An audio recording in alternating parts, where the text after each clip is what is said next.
దశరథ్ కార్తీక్ చొక్కా పట్టుకుని నా భార్యకు ఏమైందిరా అని గట్టిగా నిలదీస్తూ ఉంటాడు. ఇక అప్పుడు డాక్టర్ వచ్చి అసలు విషయం చెప్తుంది.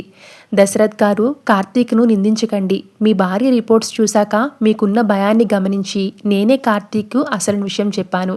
సుమిత్ర గారికి బ్లడ్ క్యాన్సర్ అని చెప్పేసరికి ఇంట్లో వాళ్ళంతా కూడా ఒక్కసారిగా షాక్ అవుతారు. ఇక దశరథ్ కుప్పకూలిపోతాడు.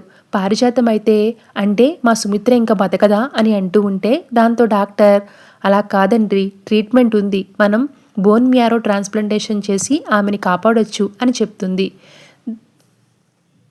బోన్ మ్యారో ఇవ్వడానికి రక్త సంబంధికులు కావాలి. సుమిత్ర గారికి సిస్టర్స్ లేరు కాబట్టి ఆమె కన్న కూతురు జ్యోత్స్న తన ప్రాణాన్ని కాపాడుకోవాలి. జ్యోత్స్న బోన్ మ్యారో ఇస్తే సుమిత్ర గారు కోలుకుంటారని చెప్తుంది. ఈ మాట వినగానే జ్యోత్స్న ముఖం పాలిపోతుంది.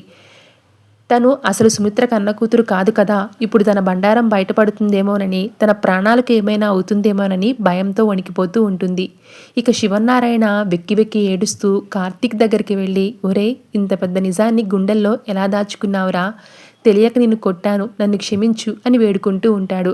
దశరథ్ కూడా తన మేనల్లుడిని దగ్గరికి తీసుకుని ఏడుస్తూ ఉంటాడు. మాకే ఇంత బాధగా ఉంటే మరి నీకెంత నరకంగా ఉండి ఉంటుందిరా అని దశరథ్ బాధపడుతూ ఉంటాడు.